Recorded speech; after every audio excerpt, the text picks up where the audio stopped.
अपने मलुक पीठ के एक संत,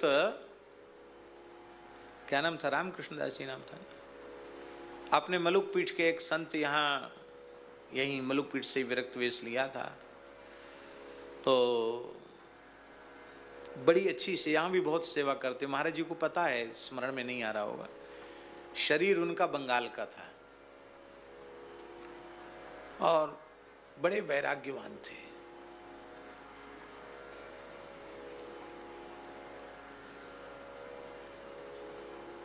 यहाँ भी सेवा खूब बढ़िया करते थे। आरंभ में जब ज़्यादा कुछ मलुक में निर्माण नहीं था, एक दिन हमसे बोले, महाराज जी एक बात कहें कि कहिए। बोले हमारा कहीं मन नहीं लगता, एकदम घोर जंगल चित्रकूट में जाके भजन करने का मन करता है। आप कहते हैं जो वृंदावन है वही चित्रकूट है, श्यामा श्याम का सुख विलास वृंदावन है, श्री सीताराम जी का सुख विलास चित्रकूट है।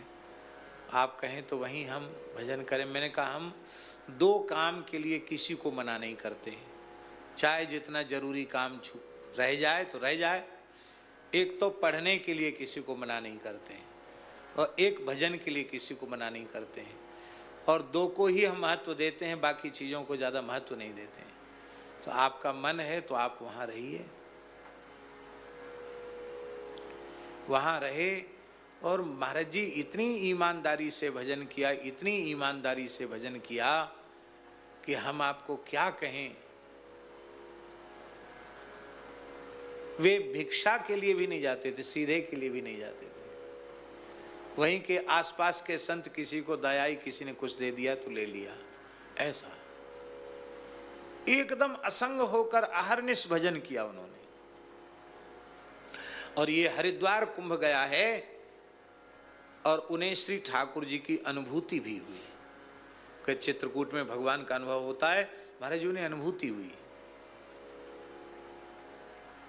और एक महापुरुष उनके सामने प्रकट हुए, प्रत्यक्ष, कोई स्वप्न नहीं, कोई तंद्रा नहीं, एक महात्मा उनके सामने प्रकट हुए। बोले अब तुम्हारा देह बंधन कट गया है, तुम अपने लक्ष्य तक पहुंच चुके हो, अब तुम्हारा कोई काम शेष नहीं रह गया है। अब तुम चाहो तो अब देह का विसर्जन करके भगवान के यहाँ जा सकते हो। एक संत ने प्रकट होकर कहा। उन्होंने कहा क्या करें? बोले तुम गंगा के किनारे चले जाओ और गंगा जल पीते पीते भगवत स्मरण करके भगवान की सन्निधि प्राप्त करो। संसार में अब तुम्हारा कोई कर्तव्य शेष नहीं रहा। ये कितने दिन पुरानी बात है,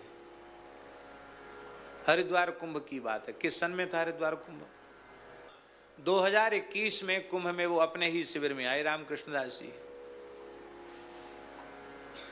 आए। तो लोगों ने हमको शिकायत की, गंगादास जी ने शिकायत की। गंगादास जी ने कहा लो ये खाते पीते नहीं है, अन्य सब कुछ त्याग रखा है इन्होंने। तो मैंने कहा महापुरुष की आज्ञा है और तुम्हारी देह में ममता नहीं है तो बहुत अच्छी बात है। और मैंने कहा कोई बात नहीं, छेड़ो मत महात्मा को, जैसे रहते रहने दो। केवल थोड़ा गंगा जल लेते थे। कुंभ पूरा हो गया, उसके बाद वे श्री रामानंद संत आश्रम परम पूज्य श्री अभिराम दास जी के आश्रम में चले गए। वहाँ गंगा जल और कम हो गया। अहर्निश केवल भगवत चिंतन ही शेष रहा, दूसरा कुछ भी शेष नहीं रहा। और कौन सी तिथि? एकादशी तिथि आई।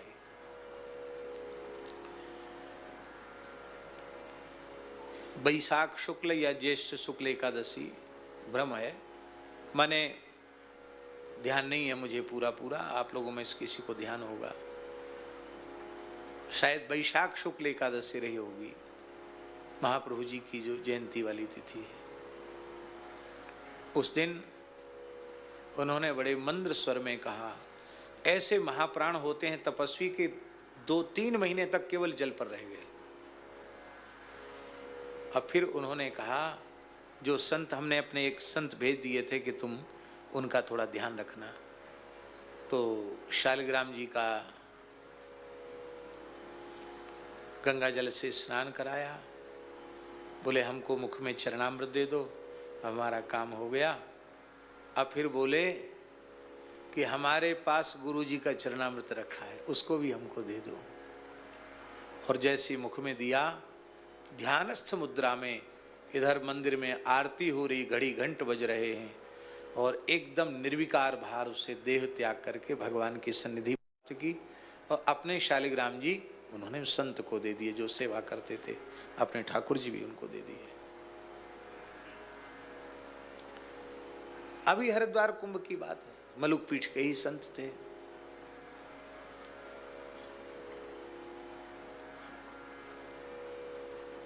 ईमानदारी से लगने की आवश्यकता है, कल्याण में विलंब नहीं है। कल्याण में संदेह भी नहीं है और कल्याण में विलंब भी नहीं है। अभ्यास और वैराग्य, ये हम इसलिए उदाहरण दिया महाराज जी कि नाम का अभ्यास और तीव्र वैराग्य, उससे मन का निरोध हो गया और उनका मन भगवान को छोड़ करके अन्यत्र कहीं रह ही नहीं गया। और महान प्रेमियों की तरह, योगियों की तरह उन्होंने अपने देह का विसर्जन किया।